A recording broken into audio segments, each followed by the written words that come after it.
I was born in California.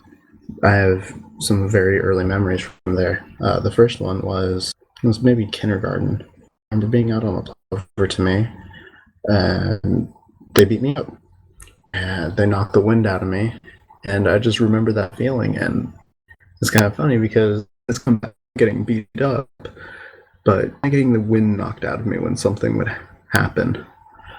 The other memory was going over to my friends' houses, and what we would do was, well, we'd play video games. 3, 4 years old and playing video games as much as I could. The friends that I found either had game systems or we could find somebody who had a game system and we'd go play. That's what I would do with a lot of my free time. I did sports and played musical instruments very well in school for a long time. I always felt like something was off. Like I just never felt normal. I didn't feel like I ever fit in. And then anytime somebody made fun of me, it was this huge big deal to me. It just felt like I was different than everybody else. I just didn't get it.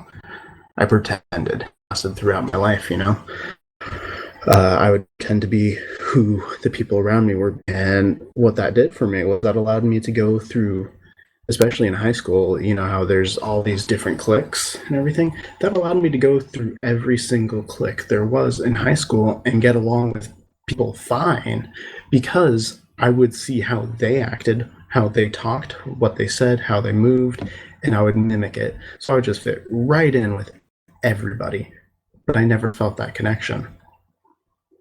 The only time I did was, well, when I was drinking with people, when I was smoking pot with people, and when I was playing video games. So when I got into high school, that's when things started to take off.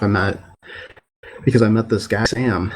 For the longest time, I just didn't feel like I had any real friends. Like I just didn't click with people. And for some reason, this person just seemed to get it. After school, we went over to his house, and he introduced me to, well, first-person shooters on the computer, and that was it. That was the best thing for me. That's what I thought, at least. I thought this amazing thing. I felt this release when I played, that I could just do what I wanted to do, say what I wanted to say, and I could be essentially what I wanted to be. There was no judgment. There was nobody around me, and I wasn't that good at the game, but everybody was like, "Oh, you're doing great. Good job." And I was getting all this positive feedback about this, and I just thought, this is the best thing ever. So as much as I could, I kept trying to go back to that, kept trying to go back to it, better and better and better. And then I started getting critical on myself because I was starting to get good at this game. So I would beat myself up about this, being like, you should do better. You can do better. You're not one of those trash players. You're not trash. So do better. And it was the cycle of just beating myself up about every little thing that I could find. And it's interesting to really see how one of my second step beliefs really carried through my entire life.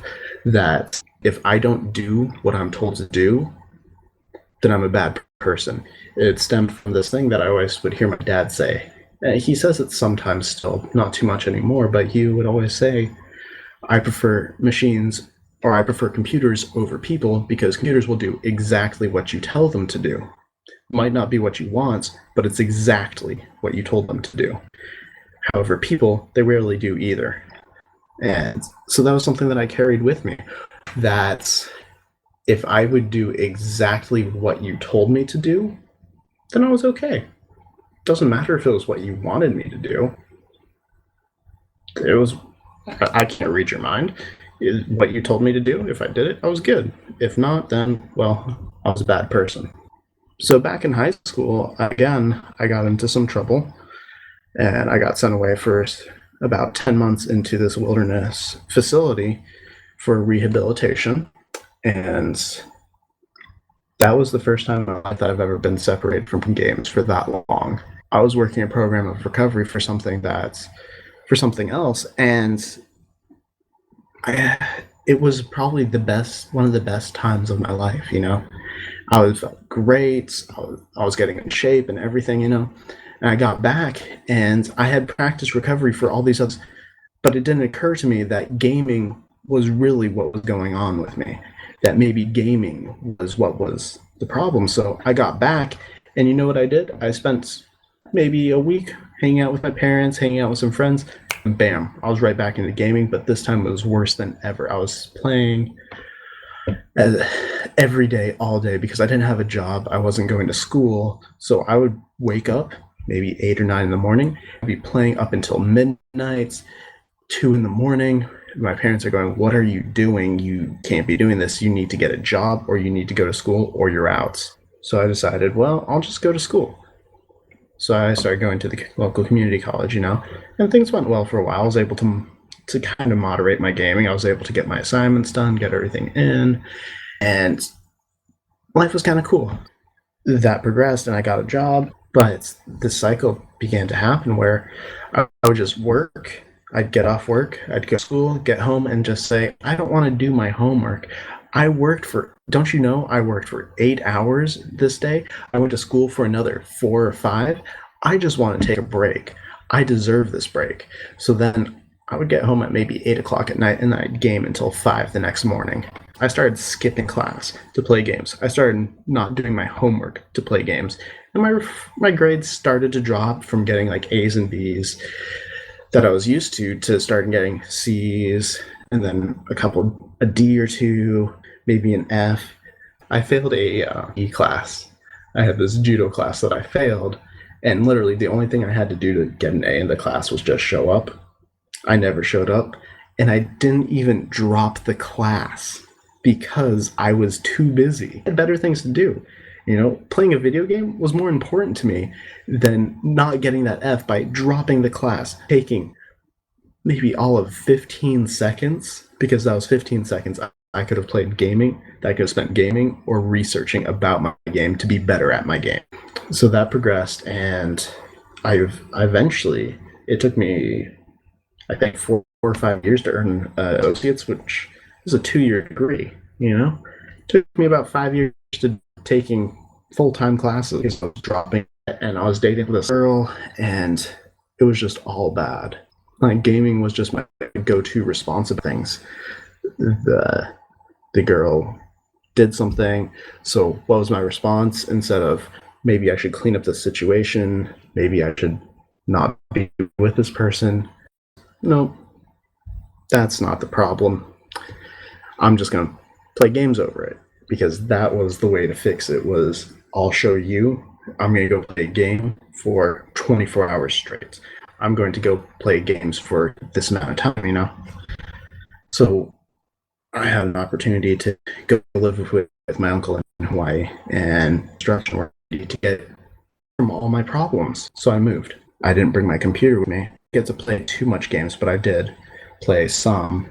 But I wasn't really playing a whole lot. I just started getting this because something was just not right. I wasn't able to get that same relief that I was getting before. So I decided to move back to Oregon and go to school.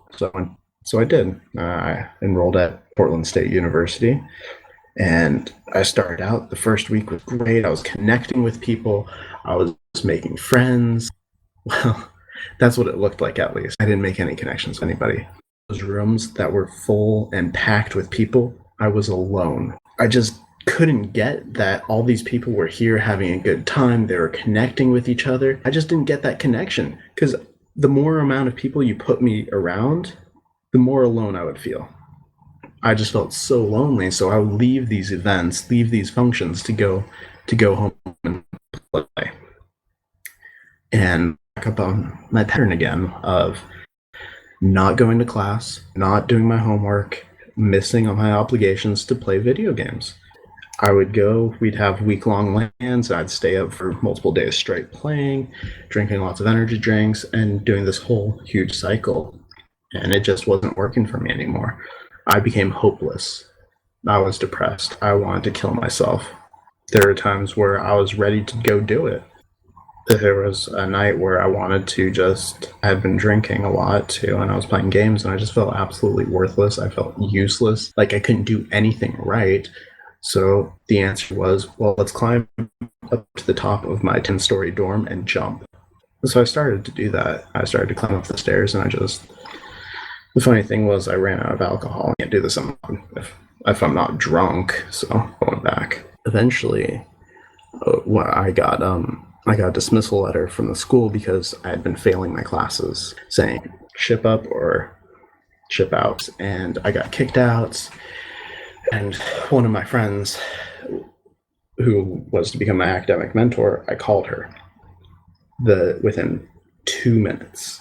Within 2 minutes of getting that email, I picked up the phone and I called someone, and that was my higher power speaking to me right there. That was my higher power, because that was not my normal reaction. My normal reaction to anything like that was to play a video game. And not just one game, play that game for 12, 24, 36. Just play until I don't feel it anymore, and then maintain that not feeling. After a while, they said, well, stop playing games, stop drinking, stop doing this stuff. So I did for about a week, and then something happened, and I just wanted to play a game.